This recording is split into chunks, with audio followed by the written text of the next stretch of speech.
And so there goes about 800 pounds of sourdough.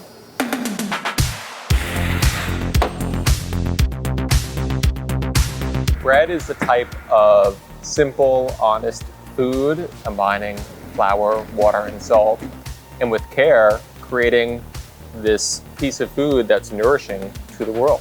The pursuit a long time ago might have been trying to create the perfect loaf.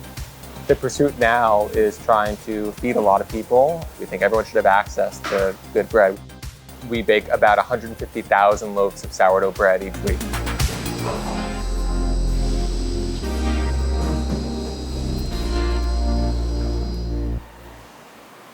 We've been baking with organic grain since our first loaf of bread in 1983, and we continue to do so today. In my left hand, I have some of our organic wheat flour. This does not look white, it looks yellow. The mills that we source from are preserving all of the vitamin-rich germ that's in the kernel of wheat. So for larger, much more industrial mills, you're going to strip out some of that germ to give the product a long shelf life and also to give it the white appearance that a lot of folks have come to expect.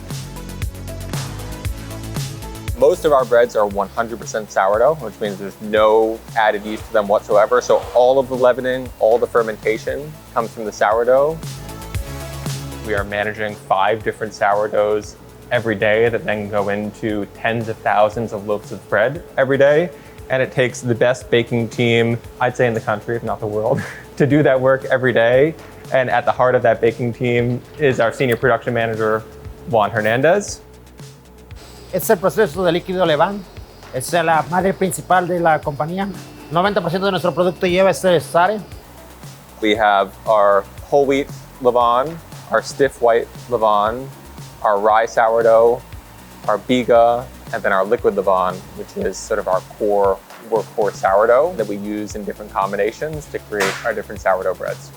Vamos a comenzar con el agua. Se le agrega el 3% de líquido leavon que ya está listo para que pueda alimentar la nueva cantidad que necesitamos. Tiene una textura viscosa, prácticamente como si fuera un yogur. Fuera van a ver cómo comienza a crecer lentamente. Le da buen sabor y mantiene con vida la nueva cantidad que necesitamos. Este lleva una porción pequeña de rye, como pueden ver es diferentes colores, es rye flour, es más oscuro. Ahorita lo único que falta va a ser mi harina orgánica. Eso es, acá comienza la magia del pan.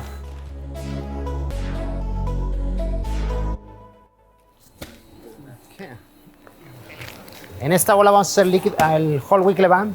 Este es el segundo starter que utilizamos más. There are naturally occurring enzymes on the outside of the wheat that when you mix with water and give a warm environment, will start fermenting.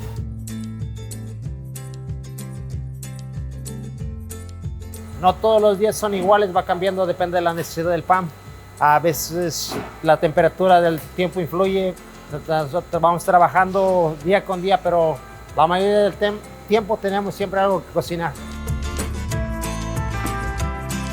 Se va a dejar sentado en el piso por aproximadamente por entre 5 y 6 horas para que esté en sus óptimas condiciones. Entonces la fermentación ya trabajó por 5 horas. Ya en este punto está listo para ser procesado en cualquier tipo de masa. Ahora se ve como más gelatinoso, como si fuera un tipo yogur. Después de trabajar mucho tiempo con los starters, simplemente al abrir el tanque llega ese olor, se siente que está bueno. Eso solamente pasa a través de la experiencia de los años.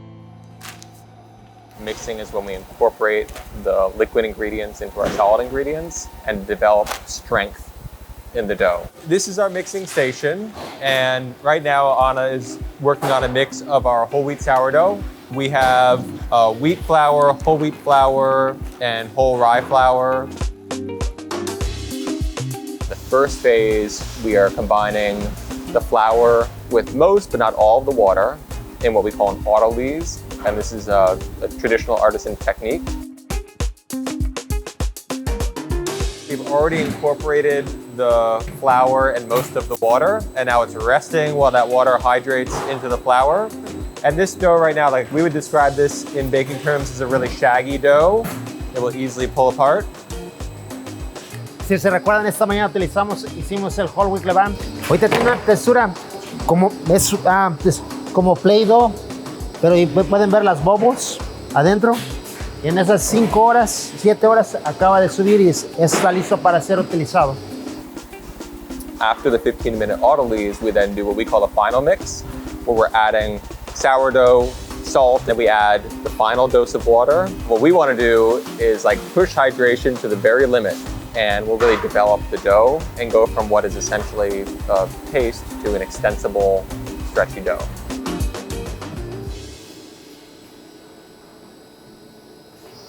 And so there goes about 800 pounds of sourdough. This dough is going to spend the next number of hours in these 25-pound bins. If we just let that 800-pound piece of dough start fermenting, you'd have different fermentation happening in the center. That allows them to go through the first bulk phase of fermentation evenly. Baking bread is hard work in all the ways. We're supported by a team of about 250.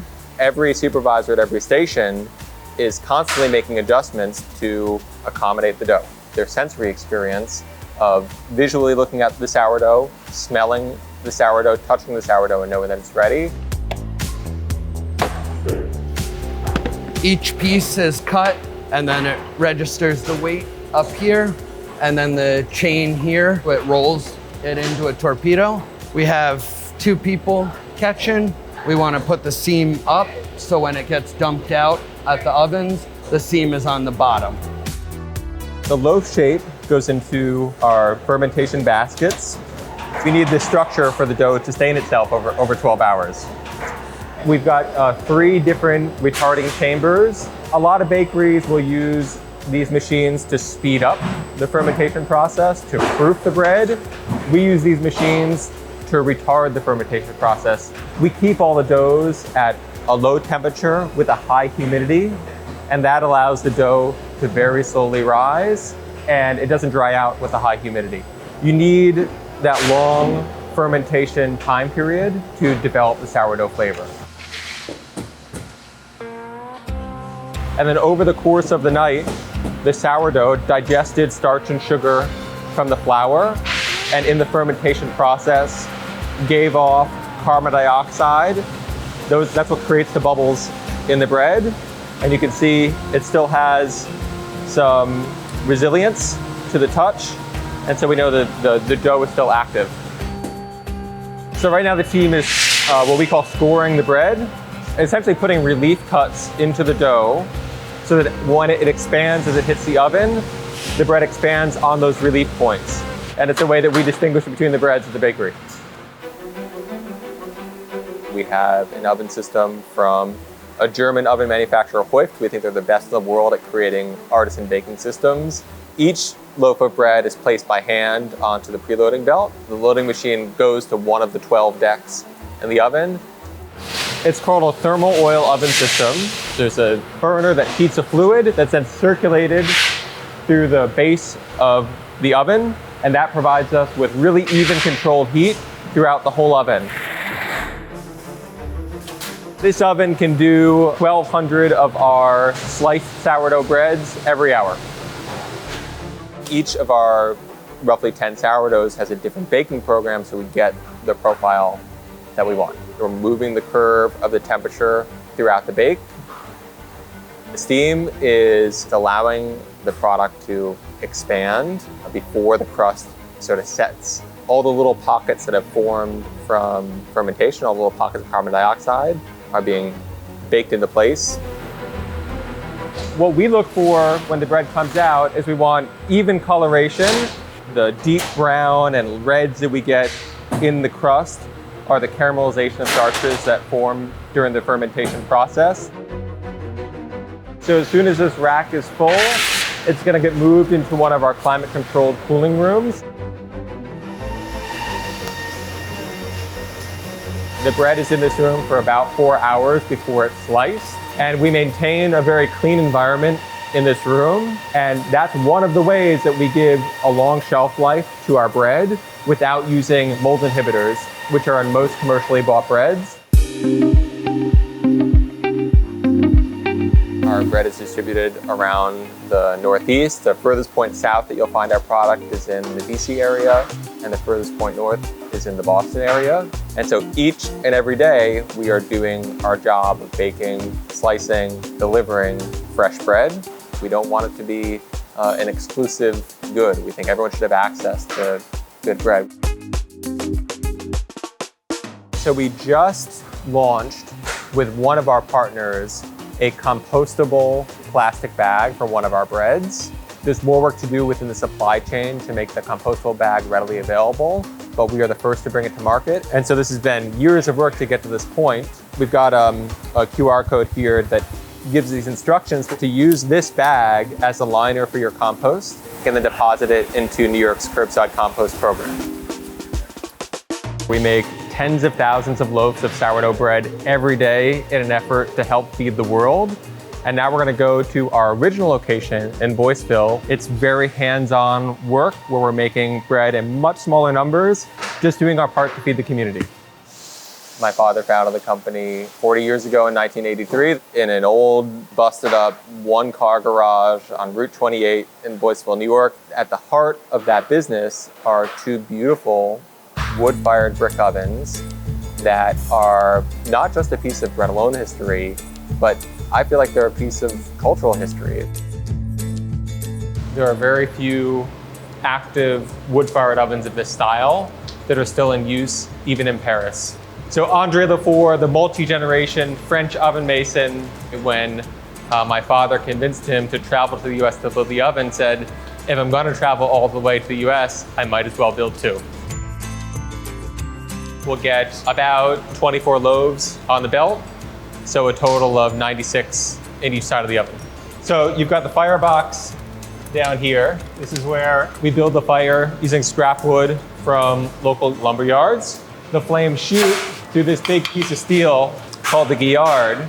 And to heat the ovens, we rotate the guillard at 5 different points to create even heat. Bakeries can play a vital role in a community. Even as the business has grown, we've sort of doubled down on having a bakery presence in our local communities. We renovated that original location, turned on everything except for the original brick ovens. We built what we believe is the country's first carbon neutral bakery. We electrified not just a few things, but everything in the building, and then put 600 kilowatts of solar on the property to provide net the needs of the building. We provide breads, pastries, and foods for our 3 cafes around the Hudson Valley in Boyceville, Woodstock, and Rhinebeck. Okay, so Mike's right now about to take out the cast iron guillard. It is extremely hot and heavy. So we're gonna fill this pot up with water, and that'll add some steam to the oven as we're baking. So this is our overnight leavon, and it has been proofing for 30 hours. We're gonna score our bread.